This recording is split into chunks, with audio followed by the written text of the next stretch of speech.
안녕하세요. 정치를 품격 있게 풀어드리는 정치클래스TV의 심상만입니다. 오늘은 일본 야후에 소개된 한국의 중앙일보 기사 전세계 군사력 순위 결과와 군사위성 아나시스 2호가 발사에 성공했다라는 기사에 일본인들이 예민하게 반응하는 일본 반응과 이들이 왜 이렇게 예민하게 반응하는지 그 이유에 대해서 이야기해 보겠습니다.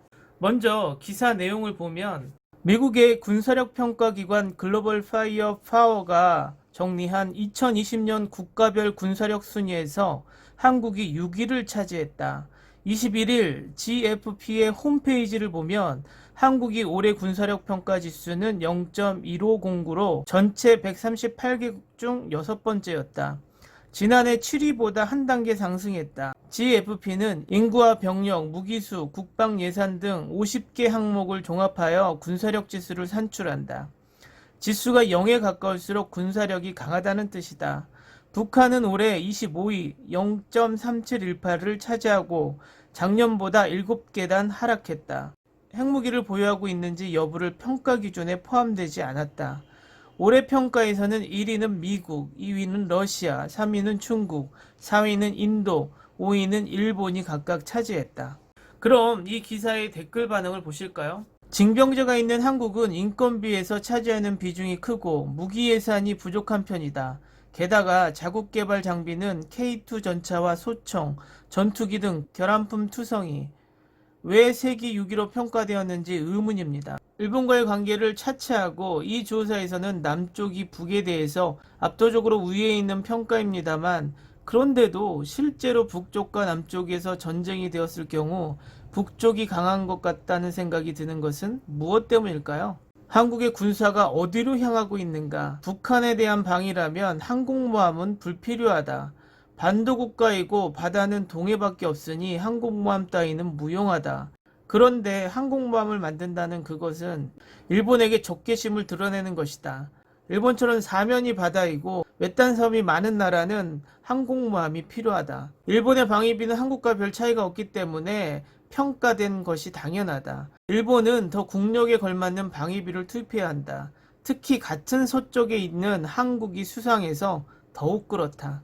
한국이 뭘 하든 새삼스럽게 생각할 의미는 없다. 무엇보다 중국의 동아시아 패권 장악을 막기 위해 국방비를 올려야 한다고 생각한다. 특히 코로나 쇼크 이후 중국 군사 진출은 너무 노골적이다. 일본의 미디어는 왠지 일부밖에 보도되지 않지만 가상적국이 북한이라면 압도적 군사력 차이로 안심이군요. 아니면 속마음의 가상적국은 일본일까?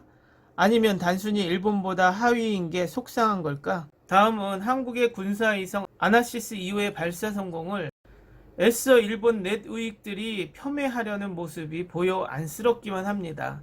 기사 내용을 보시면 한국군 최초의 군사위성 아나시스 2호의 발사가 성공하고 전시작전 통제권 전환에 대한 검증에 일단 청신호가 켜졌다. 자신의 통신 능력을 갖췄으며 한국군 단독작전이 가능하다는 것이다. 이에 대한 댓글 반응을 한번 보실까요? 그런 걸 만들고 있는 돈이 있다면 일본이 융자하고 있는 돈을 갚는 것이 우선일 것이다. 예를 들면 한일 월드컵 경기장 건설비 300억엔의 상환은 어떻게 되고 있는 거야? 빌려준 것이지 준 것이 아니다. 모른 척 하는 거 아니야? 이랜도 갚지 않았겠지만. SAR 탑재체를 제작하는 해외 기업이 뭐야? 역시 외주발주 위성인가? 지금까지 꽤 국민을 세뇌하는 듯한 훌륭한 보도, 중동의 우주기술을 가르치는 러시아제 부스터의 실험 성공, 자주 개발의 통신위성을 5년 후에 실용화가 계속되고 있었지만 현실을 보면 무엇 하나 자력으로 실용화하는 것이 없다는 것이구나. 말뿐인 나라는 처량하기까지 하다. 위성, 전차, 전투기 모두 외국 기술 베이스인데 왠지 우리가 만든다라고? 전차는 엔진을 만들 수 없고 유럽제를 그대로 싣는다. 차기 전투기로는 영국이 6세대기 개발에 나서고 있는 시기에 5세대기마저도 닿지 않는 4.5세대기 개발을 시작했고 그나마 대부분은 미국제 기술 때문에 기술 이전을 꾀하던 공동개발국 인도네시아는 빗나가 탈퇴했다. 기술적으로 기술 기반이 없는 중진국에 불과하지만 삼성과 같은 특정 분야에서 돌출된 기업이 있어 자신들을 선진국으로 착각하고 급기야 G7 멤버로 적합하다는 생각을 하고 있다. 정말 멋진 나라이기 때문에 관련되지 않도록 주의하도록 합시다. 의미하는 바는 위성은 에어버스에서 사고 발사는 미국에 의뢰하여 한국의 기술이 없음을 내외에 알린 것이다. 뭐야, 자력으로 쏘아올린 것인가 했더니 미국의 통째로 던져 발사시켰을 뿐이잖아. 그렇다면 틀림없이 성공할 것이다. 죄송합니다. 한국의 역할에 대해 명확하게 읽지 못했습니다만 발사한 장소는 미국이고 구입처는 록히드 마틴이 맞습니까? 한국은 무엇을 하셨나요? 돈을 지불했다는 말씀이신가요?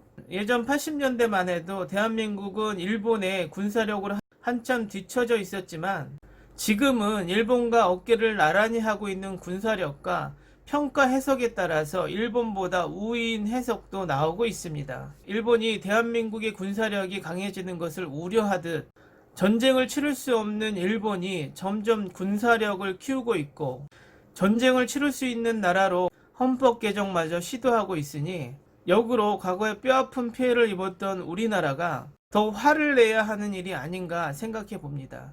오늘은 여기까지 하겠습니다. 오늘도 생활 속 거리두기 꼭 실천합시다. 여러분의 구독과 좋아요는 저에게 큰 힘이 됩니다. 항상 시청해 주셔서 고맙습니다.